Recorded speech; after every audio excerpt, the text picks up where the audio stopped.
The day we moved into our new home on Maple Street, I couldn't shake the feeling that something was off.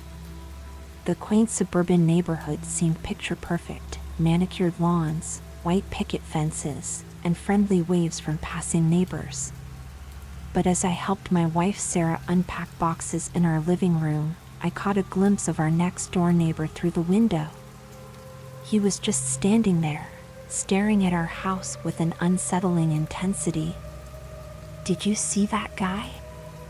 I asked Sarah, nodding towards the window. She glanced outside and shrugged. "Probably just curious about the new neighbors. Why don't you go say hello?" I hesitated, but decided she was right. Best to make a good first impression. As I approached our neighbor's house, I noticed the unkempt yard and peeling paint, a stark contrast to the other well-maintained homes on the street. The man was gone from the window, so I knocked on the front door. No answer.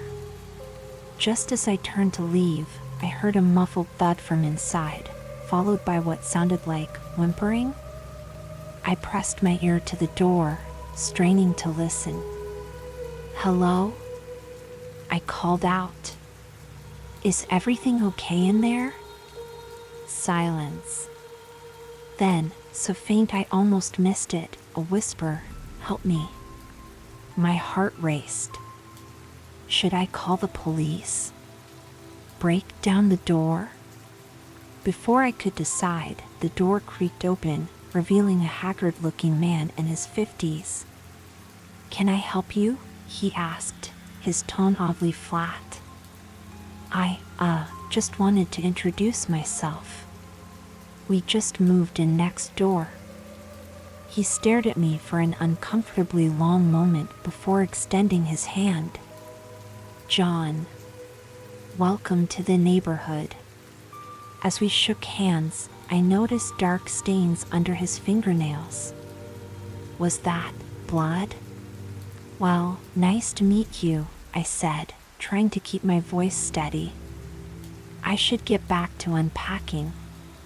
John's grip tightened. "Be careful," he said, leaning in close. "The walls have ears." I pulled my hand away and hurried back home, my mind reeling. What the hell just happened? Over the next few weeks, life settled into a routine. Sarah and I both started new jobs, and we began to feel at home in our new house. But I couldn't shake my unease about John. I often saw him watching us from his window, and sometimes late at night, I'd hear strange noises coming from his property, scraping sounds, like something heavy being dragged. One night, I woke to the sound of our dog barking frantically in the backyard. I rushed downstairs and opened the back door to find her growling at the fence we shared with John's yard. As I approached, I saw something that made my blood run cold, a pair of eyes gleaming in the darkness, watching us from John's side of the fence. They weren't animal eyes. "Who's there?" I called out, my voice shaking. The eyes disappeared, and I heard the sound of footsteps retreating. I brought the dog inside and spent the rest of the night wide awake, jumping at every creak and groan of the house. The next morning, I confronted John as he was getting his mail. "Were you in your backyard last night?" I asked, trying to keep my tone casual. He tilted his head, studying me. "Why do you ask?" "I saw someone watching us from your yard. Our dog was going crazy." John's expression darkened. "I wouldn't worry about it," he said. "Sometimes things aren't what they seem in this neighborhood." Before I could press further, he retreated into his house, slamming the door behind him. That afternoon, I decided to do some digging. I searched online for any information about John or our new neighborhood. What I found chilled me to the bone. 5 years ago, a family had gone missing from the very house we now called home. The case was never solved. As I scrolled through old news articles, a chill ran down my spine. There, in a grainy photograph of the missing family, stood a man in the background. A man who looked eerily like our neighbor, John. I was about to call Sarah and tell her everything when the power suddenly went out. The house plunged into darkness, and I heard a soft knock at the front door. "Hello?" I called out, my heart pounding. "Who's there?" No answer. Just another gentle knock. I grabbed a flashlight and cautiously approached the door. Through the peephole, I saw John standing on our porch, his face obscured by shadows. "What do you want?" I asked, my hand hovering over the doorknob. "I need to talk to you," John's voice came through, unnaturally calm. "It's about what happened to the family that lived here before." Every instinct screamed at me not to open the door, but my curiosity got the better of me. I slowly turned the knob and cracked the door open. John stood there, his eyes wild and bloodshot. "They're still here," he whispered. "In the walls. In the floors. They never left." "What are you talking about?" I asked, fighting the urge to slam the door shut. He leaned in close, his breath hot on my face. "They're watching us right now. Can't you feel it?" Suddenly, a cold breeze swept through the house, and I heard what sounded like whispers coming from upstairs.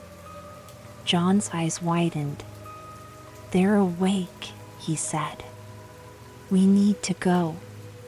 Now." Part of me wanted to dismiss him as a madman, but the fear in his eyes seemed all too real. And those whispers. "What's going on?" I demanded. "Tell me everything."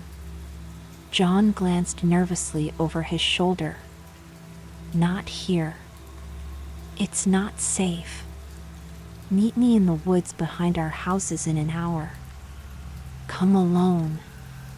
Before I could respond, he was gone, disappearing into the darkness. I stood there, frozen, as the whispers from upstairs grew louder. They almost sounded like children's voices, but that was impossible. Sarah and I didn't have any kids. I ran upstairs, following the sound to the spare bedroom. As I approached the door, the whispers suddenly stopped. My hand shook as I reached for the doorknob. The room was empty, of course.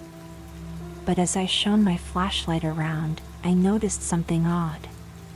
The wallpaper in one corner was peeling away, revealing what looked like scratch marks on the wall beneath. I moved closer to investigate when my phone suddenly rang, making me jump. It was Sarah. "Hey, are you okay?" she asked. "The power's out at my office too. I'm heading home now." I wanted to tell her everything about John, the missing family, the whispers, but I held back. I needed to know more first. "Yeah, I'm fine," I lied. "Drive safe. I love you." As I hung up, I made a decision. I would meet John in the woods. I had to know the truth about what was happening in our new home. An hour later, I found myself walking into the dense forest behind our neighborhood, my flashlight barely penetrating the darkness. The trees seemed to close in around me, their branches reaching out like gnarled fingers. "John?" I called out, my voice swallowed by the night. "Are you here?" A twig snapped behind me, and I whirled around. There stood John, his face pale in the beam of my flashlight. "You came," he said, sounding almost surprised. "Good. We don't have much time." "Time for what?" I asked. "What's going on?" John took a deep breath. "The family that lived in your house, they didn't just disappear. They were taken by something that's lived in these woods for centuries." I laughed nervously. "Come on, that's crazy. You expect me to believe what you want," John snapped. "But I've seen it. And now it's chosen your family next." A chill ran down my spine. "What do you mean, chosen?" John opened his mouth to respond, but his eyes suddenly went wide with terror. He was looking at something behind me. I turned slowly, my flashlight beam cutting through the darkness. At first, I saw nothing. Then, movement. A shape darker than the surrounding night, shifting between the trees. And eyes, dozens of glowing eyes, all fixed on us. "Run," John whispered. "Run now." We took off through the woods, branches whipping at our faces as we ran. I could hear something moving behind us, getting closer. The sound of heavy breathing filled my ears, but I couldn't tell if it was mine, John's, or something else. Suddenly, John stumbled and fell. I skidded to a stop, turning back to help him. "Leave me," he shouted. "Get back to your house. Salt the doors and windows. Don't let it in." Before I could respond, something grabbed John's leg, dragging him into the underbrush. His scream was cut short, replaced by a sickening crunch. I ran faster than I'd ever run in my life, bursting out of the woods and sprinting towards my house. As I reached the back door, I risked a glance over my shoulder. There, at the edge of the forest, stood a figure. Tall, impossibly thin, with limbs that seemed too long for its body. It raised a hand, or was it a claw, and pointed directly at me. I fumbled with my keys, finally managing to unlock the door and stumble inside. I slammed it shut, leaning against it as I tried to catch my breath. "Honey?" Sarah's voice called from upstairs. "Is that you? Why were you outside?" I opened my mouth to respond, to warn her, to tell her we needed to leave right now. But no words came out. Because at that moment, I realized the house was no longer dark. Every light was on, illuminating our cozy little home. And there, reflected in the hallway mirror, I saw myself. But my eyes were glowing with an unearthly light. I heard Sarah's footsteps coming down the stairs. "Everything okay?" she asked. "You look like you've seen a ghost." I turned to face her, feeling my lips curl into a smile that wasn't my own. "Everything's fine, dear," I heard myself say. "Just fine." As Sarah smiled back at me, blissfully unaware, I screamed silently inside my own mind. Whatever had been in those woods, whatever had taken John and that family years ago, it was inside me now. And I was powerless to stop what would happen next. I fought against the entity controlling my body, trying desperately to warn Sarah, but my mouth wouldn't obey. I watched in horror as my possessed self embraced her, feeling the creature's dark intentions seeping through my mind. "You look exhausted," Sarah said, concern in her eyes. "Why don't you get some rest?" The thing inside me nodded, using my voice to reply, "Good idea. I'll be up in a minute." As Sarah headed back upstairs, I felt my body moving towards the kitchen. My hands reached for a knife, fingers wrapping around the handle with sinister purpose. "No," I screamed internally. "Please, no." Suddenly, a piercing shriek filled the air. It wasn't Sarah, it came from outside. The knife clattered to the floor as my body froze. Whatever was controlling me seemed just as startled. Taking advantage of its momentary confusion, I fought with all my mental strength and managed to regain control of my voice. "Sarah," I yelled. "We need to leave. Now." I heard her footsteps rushing down the stairs. "What's wrong?" she asked, panic in her voice. Before I could answer, another scream echoed through the night, closer this time. Sarah's eyes widened in fear. "What's happening?" she whispered. I grabbed her hand, relieved to find I had control of my body again, at least for now. "I don't know," I said, "but we need to go." As we ran to the front door, the lights began to flicker. The air grew thick and heavy, making it hard to breathe. I reached for the doorknob, but it was scorching hot. "Back door," I gasped, pulling Sarah towards the kitchen. We had almost reached it when a figure materialized in front of us, blocking our path. It was John, or what was left of him. His skin was pale and stretched tight over his bones, his eyes sunken and glowing with an otherworldly light. "You can't escape," he said, his voice a rasping whisper. "It's already inside you." Sarah screamed, and I pushed her behind me, desperately looking for a way out. The walls seemed to pulse and breathe around us, and I could hear whispering voices coming from everywhere and nowhere at once. John took a step towards us, his movements jerky and unnatural. "Don't you see? This is a gift. We'll be part of something greater. Stay back," I warned, grabbing a chair and holding it in front of me like a shield. John's face split into an impossibly wide grin, revealing rows of needle-sharp teeth. "You're fighting it," he hissed. "That's good. It makes the taking so much sweeter." Suddenly, the floor beneath our feet began to ripple and warp. Dark, oily tendrils burst through the wood, writhing and reaching for us.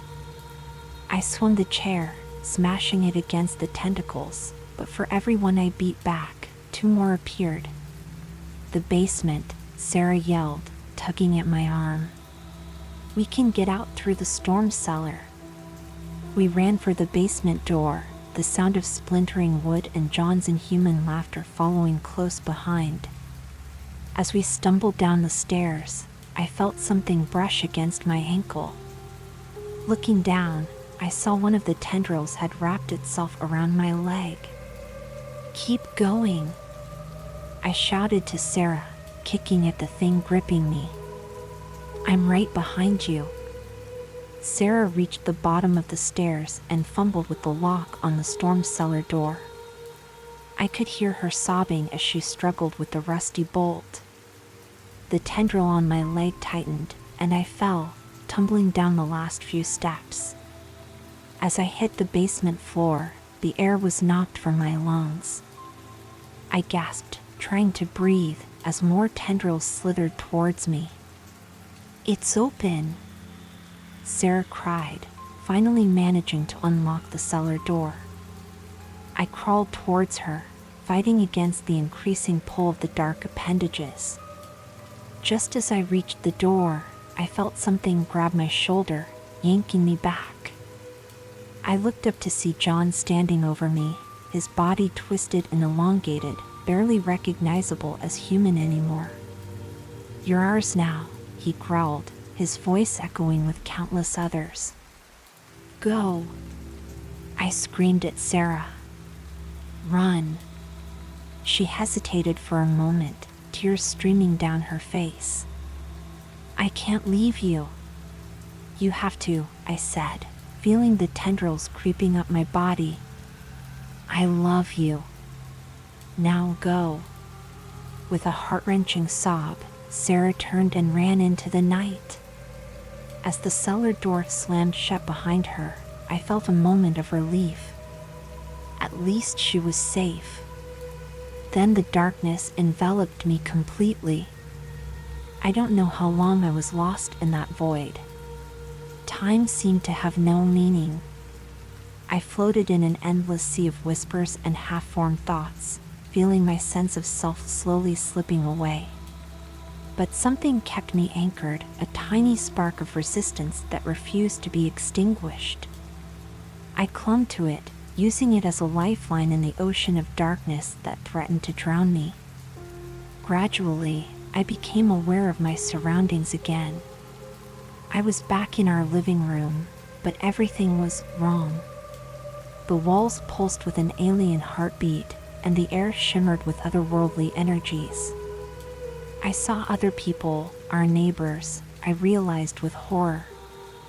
They moved about the room like puppets on strings, their eyes glassy and vacant. John was there too, now more monster than man, directing the others with silent commands. I tried to move, to speak, but my body wouldn't respond. I was a prisoner in my own skin, forced to watch as the thing controlling me used my hands to draw strange symbols on the walls with what looked horribly like blood. Days passed, or maybe weeks. I lost track of time, aware only of the gradual transformation of our neighborhood into something alien and terrifying. Houses warped and merged, forming a twisted labyrinth. The sky turned a sickly green, and strange creatures skittered at the edge of my vision. Through it all, I never stopped fighting, never stopped searching for a way to break free. And then, one day, I heard a sound that cut through the constant whispers in my head, police sirens. Suddenly, the front door burst open. A team of officers rushed in, led by Sarah. She looked different, harder, more determined. Her eyes scanned the room, widening in shock at the nightmarish scene before her. "Oh my God," she whispered. The thing controlling me turned to face her, using my voice to speak. "Sarah, my love. You've come back to us." I saw the pain in her eyes, the moment of hesitation. Then her jaw set, and she raised a strange device in her hand. "That's not my husband," she said firmly. She fired the device, and a blast of energy hit me square in the chest. I felt a searing pain, and then release. The darkness that had been smothering me for so long was suddenly gone. I collapsed to the floor, gasping for air. Around me, chaos erupted. The police were battling the possessed neighbors, using weapons that fired bursts of purifying light. John let out an inhuman roar and lunged at Sarah, but she stood her ground, firing the device again and again until he fell. As the fight raged on, Sarah knelt beside me, tears in her eyes. "I'm so sorry," she said. "I didn't know if you were still in there." I managed a weak smile. "I never stopped fighting," I whispered. She helped me to my feet, and together we made our way out of the house.